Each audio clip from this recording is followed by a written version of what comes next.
ഉപയോഗിക്കുന്നത്. Electric fire അണയ്ക്കാൻ എക്സ്റ്റിങ്ക്വിഷറുകളിൽ ഉപയോഗിക്കുന്ന വാതകം കാർബൺ ഡൈ ഓക്സൈഡ്. ഒരു സർക്യൂട്ടിലെ റെസിസ്റ്റൻസും ഇംപിഡൻസും തമ്മിലുള്ള അനുപാതമാണ് പവർ ഫാക്ടർ. ഡിസ്ട്രിബ്യൂഷൻ ബോർഡിൽ നിന്നും പ്ലഗ് പോയിന്റിലേക്കും അപ്ലയൻസിലേക്കും പോകുന്ന കണ്ടക്ടർ. ഉത്തരം എർത്ത് കണ്ടിന്യൂറ്റി കണ്ടക്ടർ.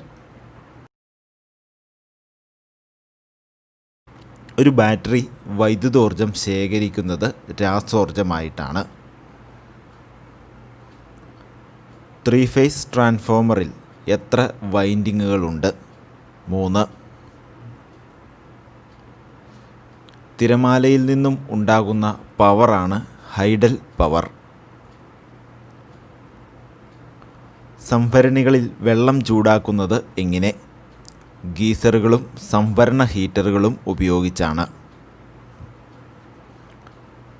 റെസിസ്റ്റൻസുകൾ പാരലലായി കണക്ട് ചെയ്യുമ്പോൾ ടോട്ടൽ റെസിസ്റ്റൻസ് കുറയും.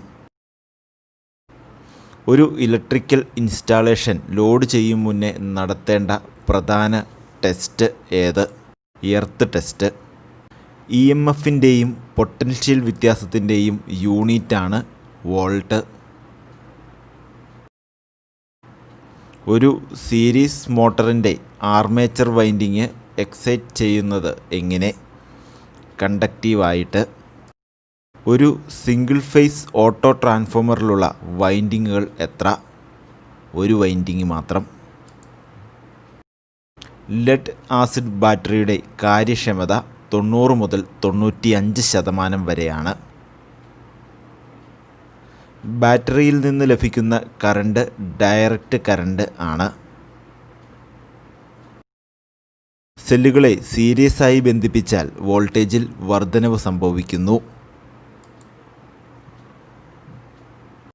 0.5 HP മോട്ടോറിൽ ഉപയോഗിക്കുന്ന ബെയറിംഗ് ബോൾ ബെയറിംഗ് ആണ്.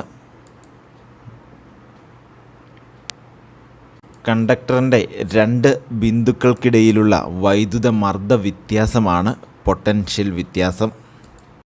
DC യന്ത്രത്തിലെ ബ്രഷുകൾ നിർമ്മിക്കാൻ ഉപയോഗിക്കുന്നത് കാർബൺ ആണ്. ഒരു ഇലക്ട്രിക് പവർ എന്നത് വോൾട്ടേജും കറണ്ടും ചേർന്നതാണ്.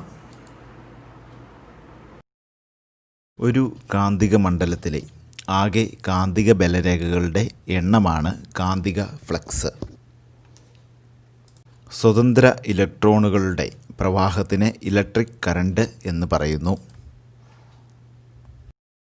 സ്വിച്ചുകൾ ഫേസ് ലൈനിലാണോ ബന്ധിപ്പിച്ചിരിക്കുന്നത് എന്നറിയാൻ നടത്തുന്ന ടെസ്റ്റാണ് പൊളാരിറ്റി ടെസ്റ്റ്. വോൾട്ടേജ് അളക്കുന്ന ഉപകരണമാണ് വോൾട്ട് മീറ്റർ. ഡിസ്ചാർജ്ഡ് കണ്ടീഷനിൽ ഇലക്ട്രോലൈറ്റിൻ്റെ ആപേക്ഷിക സാന്ദ്രത 1.13 ആയിരിക്കും. കണ്ടക്ടറുകളെ EM ഉപയോഗിച്ച് യോജിപ്പിക്കുന്ന പ്രക്രിയയ്ക്കാണ് സോൾഡറിംഗ് എന്ന് പറയുന്നത്.